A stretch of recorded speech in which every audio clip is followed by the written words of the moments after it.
ఒక కొయ్య ముక్క ఓ శిల్పి దగ్గరికి వెళ్ళి, దయచేసి నన్ను అందంగా చేయవా అని అడిగింది.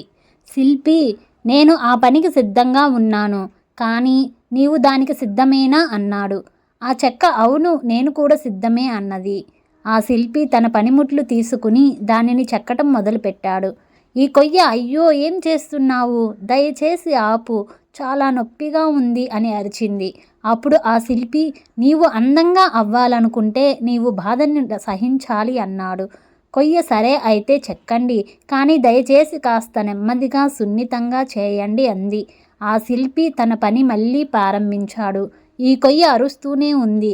ఇక ఈ రోజుకు చాలు, ఇంకైతే సహించలేను, దయచేసి మళ్ళీ రేపు చేయండి అని.